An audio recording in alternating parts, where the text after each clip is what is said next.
بخشا ہوا، جو میرے علی کے پڑوس میں آ جائے وہ بھی بخشا ہوا، مجدد الفسانی کے پڑوس میں آ جائے بخشا ہوا، خواجہ غریب نواز کے پڑوس میں آ جائے بخشا ہوا۔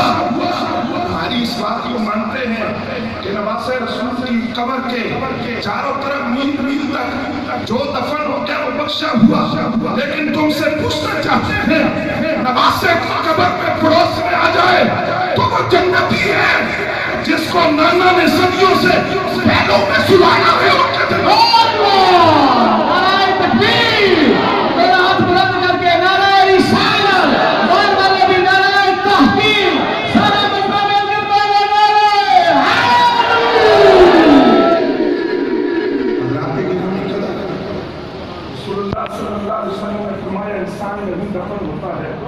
جہاں سے اس کا خمیر لیا جاتا ہے۔ انسان وہی دفن ہوتا ہے جہاں سے خمیر لیا جاتا ہے، تو خمیر تو رب کے حکم کے مطابق لیا جاتا ہے، جو رب نے حکم دیا اس کے مطابق انسان کی پیدائش ہے، وہاں سے خمیر لیا گیا،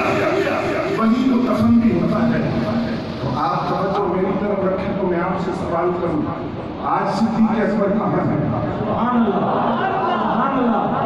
آج سیدنا فاروق اعظم رضی اللہ تعالیٰ عنہ کہاں ہے؟ حضور کے پڑوس میں ہے، اور ان کو حضور کا قرب و پڑوس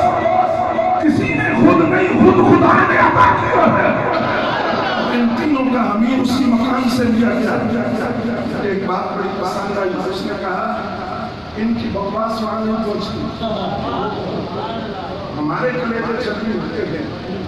ہمیں دکھ ہوتا ہے لیکن ملک کی امن کی خاطر ہم اپنی حد کے اندر رہتے ہیں، لیکن مان کرتے ہیں کہ کتوں کو لگام دو، لیکن ان کی بکواس سے ان کی ذات پر کوئی فرق نہیں پڑتا، ان کی بکواس وہاں نہیں پہنچتی، کیونکہ وہاں تو 70,000 فرشتوں کا شام صبح آتا ہے، 70,000 فرشتوں کا شام کو آتا ہے۔ میں یہ کہتا ہوں کہ اگر حیا اس بات کا ہے کہ جو حکومت کے کندھوں پر بیٹھے ان کا حیا کرتے ہو تو سرکار جن کے کندھوں پر بیٹھے ان کی حیا کا عالم کیا ہے؟ حضرات کرام حضرت ابو ہریرہ رضی اللہ تعالیٰ عنہ مرض وصال میں تھے، مہمان آیا، اس نے کہا ابو ہریرہ آپ کے ساتھ بڑا اچھا وقت گزرا ہے، لیکن آپ کی ایک بات مجھے اچھی نہیں لگی اور سمجھ میں نہیں آئی۔ آپ نے فرمایا کیا؟ کہنے لگا آپ کی یہ بات مجھے اچھی نہیں لگتی کہ آپ حسنین کریمین سے بڑی محبت کرتے ہیں۔ نعرہ تکبیر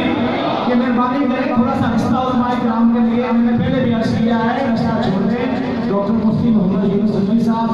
ہمارے امیر جماعت اہل سنت جناب ان کے صاحبزادے اور باقی تمام علماء، ابھی بہت سارے علماء رش کی وجہ سے